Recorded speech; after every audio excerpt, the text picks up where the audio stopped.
Mesdames, Messieurs, chers compatriotes, bonsoir.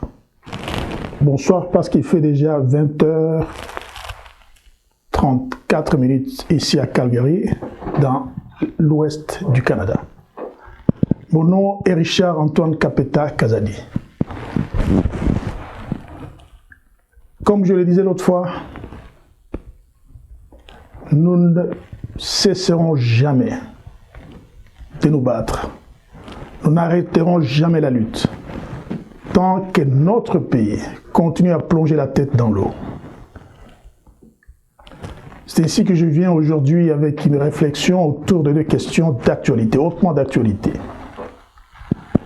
La question qui a fait la une il y a quelques jours de la violation de la Constitution par le chef de l'État, est-ce que réellement, c'est ce que nous allons voir, est-ce que réellement le chef de l'État a violé la Constitution?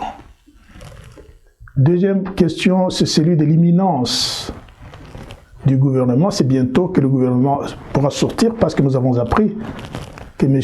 Joseph Kabila, le chef de la majorité ou je ne sais pas quoi, là, de l'autorité morale, a amené le nom du futur Premier ministre au chef de l'État. Je crois que nous ne pouvons pas éluder la réflexion parce que de plus en plus dans notre pays, la réflexion est remplacée par la bêtise. C'est ce qui tue le pays, parce que les gens agissent plus avec les sentiments.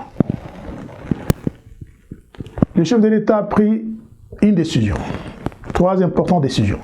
En fait, à la suite d'une réunion qu'on a appelée réunion interinstitutionnelle. La décision de suspendre l'installation du Sénat, la décision de reporter les processus d'élection des gouverneurs et la décision de mettre à la disposition de la justice les corrompus et les corrupteurs. En fait, tout le monde a vu combien ce fut un scandale avec le problème de députés de l'UDPS qui ont été accusés de corruption. Mais le problème de l'UDPS, ce n'est qu'un arbre qui cache la forêt. Parce que ce n'est pas, on n'a pas connu ce problème de corruption à partir de l'événement, à partir de la corruption des députés de l'UDPS. On a entendu M. Atunda qui a parlé de gens qui lui demandaient de l'argent pour qu'il puisse les lire au niveau du Sénat. On a vu Mabi Mulumba qui parlait qu'il y a beaucoup de corruption au niveau de l'élection sénatoriale. On a vu un certain Mombaye, c'est pas Mombaye, qui parlait de ça. Nous suivons l'actualité. On a vu le professeur Lonzolo qui a parlé de la corruption. Lui qui était d'ailleurs le chargé de l'anticorruption au niveau de l'ancien chef de l'État. Enfin, donc, c'est dire que le problème de l'UDPS, de la corruption des députés de l'UDPS qui avait éclaté, n'était qu'un arbre qui cachait la forêt parce que partout dans la République, il y a eu de la corruption au niveau de ces élections sénatoriales. Nous avons suivi, je venais de suivre les manifestations dans les Hauts-Katanga où les manifestants disaient que nous ne voulons pas des députés, des sénateurs qui ne connaissent pas, qui ne sont pas connus ou qui ne connaissent pas très bien leur base. Ça veut dire que peut-être qu'ils ont élu des sénateurs qui ont acheté le vote pour arriver à ce niveau-là. Ah donc, le président de la République, qu'est-ce qu'il devait faire? Qu'est-ce que les gens pensent? Est-ce qu'il devait rester indifférent devant la violation de la loi? J'ai dit, l'article 69 de la Constitution dit que le chef de l'État est le garant de la nation et celui qui assure le respect des lois de la République. Comment est-ce qu'il peut assurer les lois de la République s'il reste indifférent au problème de la corruption monstrueuse, comme celle qui a été vécue au niveau de l'élection des sénateurs? Donc, le chef de l'État a le droit de veiller à ce que les lois puissent normalement être respectées, observées. Et au niveau de la corruption, nous avons des lois anticorruption dans le pays, dans nos lois. Eh bien, ces lois-là, du moment qu'elles sont violées, du moment qu'elles sont blessées, le chef de l'État a l'obligation d'agir très vite pour établir le respect de la loi. C'est comme cela qu'il a agi. Peut-être les gens auraient souhaité voir le chef de l'État agir en partisan parce que la corruption c'est au niveau de l'UDPS. Non, il n'est plus chef de l'UDPS. Il est président de la République. président de tous ceux qui le soutiennent, président de tous ceux qui ne le soutiennent pas, de tous les Congolais. Alors agir en partisan, c'est continuer à agir comme un chef du parti. C'est à quoi on nous avait habitués dans l'ancien régime de M. Joseph Kabila, où le gouvernement s'est comporté en partisanerie. On se rappellera des cas, par exemple, tout le monde sait qui avait tué Chabert, mais on l'a éclipsé à un moment donné, et aujourd'hui il est rentré en force. C'est cela leur pratique.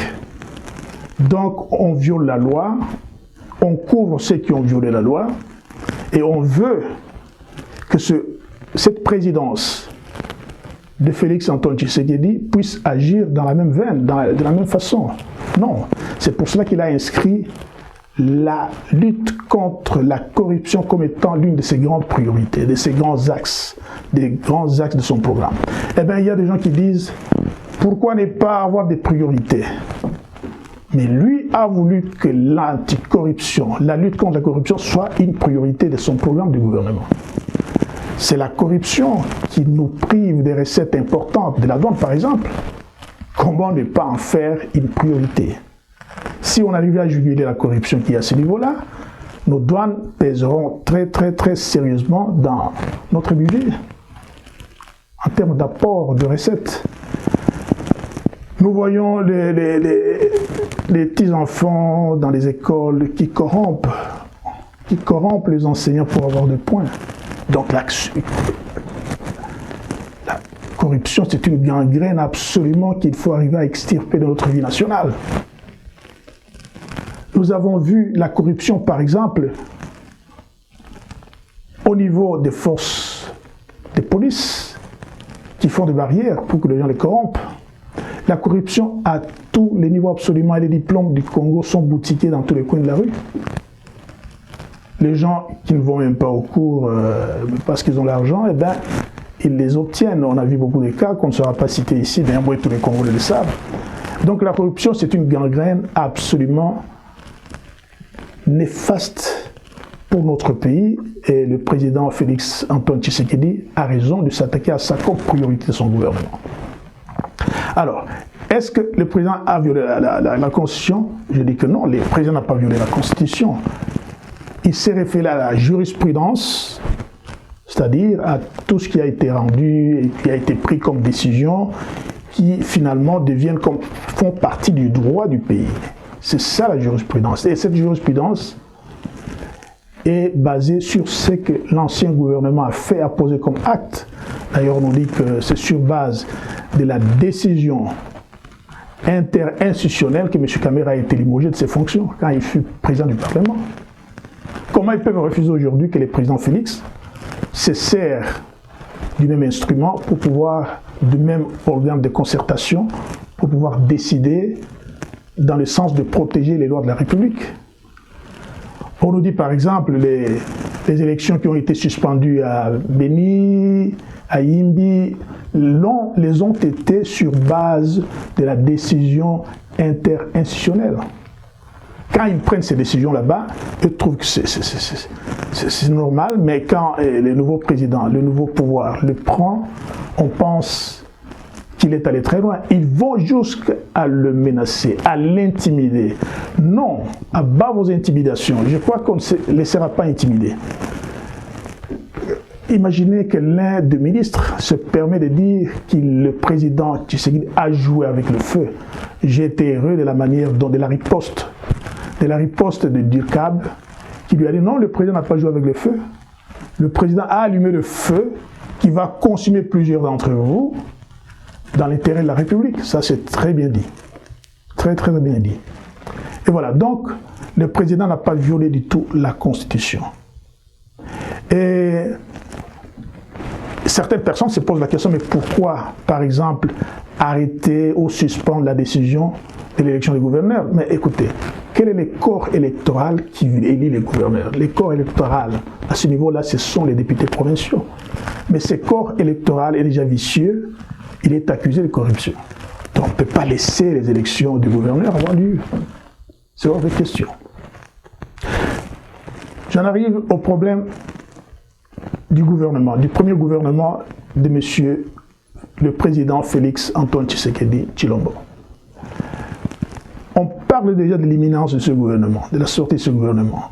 On a parlé de M. Joseph Kabila qui est allé amener le nom du futur Premier ministre au chef de l'État. Moi, je pense que le chef de l'État ne devrait pas avoir ses mains et ses pieds liés en ce qui concerne la nomination du Premier ministre. Parce que quand on lui amène un seul nom, il n'a pas de choix. Or, il a le droit d'exiger qu'on lui amène 3 noms. En ce moment-là, il devra examiner parmi les 3 lesquels a un profil qui répond le mieux aux attentes du peuple. Très important. Quand tous les 3, on dira, mais quand tous les 3 ne répondent pas à ces profils là-bas, oui, ils demandent encore. Parce qu'au FCC, on n'a pas que 3 personnes. Ils sont nombreux. Qu'on lui propose encore 3 autres noms, qu'il les examine et qu'il voit lesquels répondent au profil populaire, au profil voulu par le peuple. C'est un gouvernement du peuple. Il a été élu par le peuple. Il devra gouverner ce pays en tenant compte de l'opinion du peuple. Et il va de soi, même au niveau des ministres. Là, c'est tous les partis qui seront partie prenante dans ce gouvernement qui devraient se soumettre à cette règle-là. Mais en fait, c'est notre façon de voir la chose, c'est notre opinion. Prenons par exemple l'UDPS, l'UNC et d'autres partis politiques. Quand on leur alloue 2 ministères, c'est un exemple.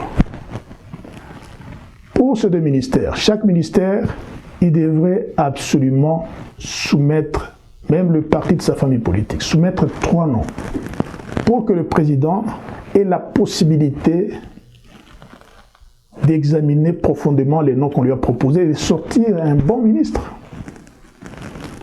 C'est ce que nous pensons qu'il devait faire. Mais il y a des choses que le président ne devrait pas faire.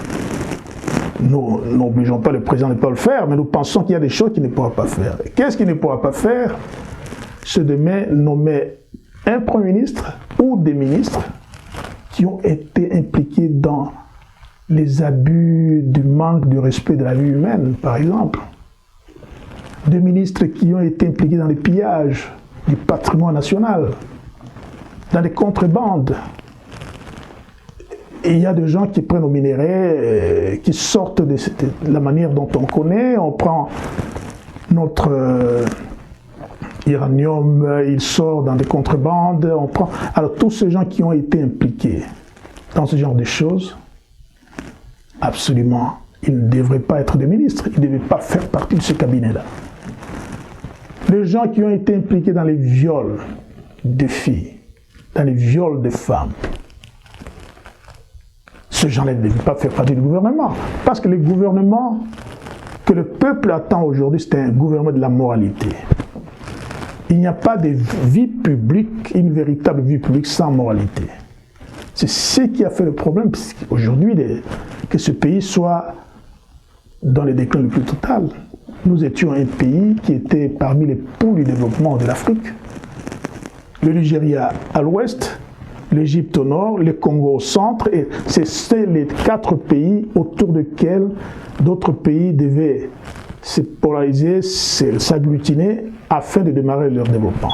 Mais regardez aujourd'hui, le Nigeria, c'est la puissance économique de l'Afrique. L'Afrique du Sud, c'est une puissance économique, alors que les Sud-Africains venaient se faire soigner dans nos hôpitaux. Imaginez les niveaux où nous étions quand nous avons accédé à l'indépendance. On n'a pas maintenu l'élan et les structures que nous avons héritées à l'indépendance parce que Tchombe a fabriqué un char de combat dans les ateliers des pandas. Donc, aujourd'hui, moi je pense qu'il y a un grand problème de moralisation de la vie publique. Et tout pourra partir de là pour que ce pays soit reconstruit, soit relancé. Voilà la réflexion que je voulais avoir avec vous ce soir. Si vous avez des questions, elles sont les bienvenues, mais je pense que le président de la République n'a pas violé du tout la Constitution. Il a agi conformément aux lois de la République. Il s'est référé à la jurisprudence qui lui donne le droit de faire ce qu'il a fait et même ceux qui ont décrié à leur temps, ils ont agi de la même manière. Nous avons donné des exemples. Et en ce qui concerne le problème du nouveau gouvernement qui devra être mis en place, nous souhaiterions que le président ait les mains libres de se choisir celui qui doit gouverner. Qu'il vienne de FCC, il n'y a pas de problème, mais qu'on lui donne 3 mots par exemple, qu'on lui donne des possibilités de choisir la personne en tenant compte des aspirations de notre peuple. Il en est de même des ministres et des vice-ministres de son gouvernement. Nous souhaitons que même ses alliés, les alliés du chef de l'État, même son parti, qu'on remette aux postes qui leur sont alloués, qu'il propose au moins 3 noms, de sorte que le président de la République puisse se donner la possibilité d'aller en profondeur quant aux personnes qui devraient faire partie de son gouvernement. Merci mesdames, mesdemoiselles, pour votre attention.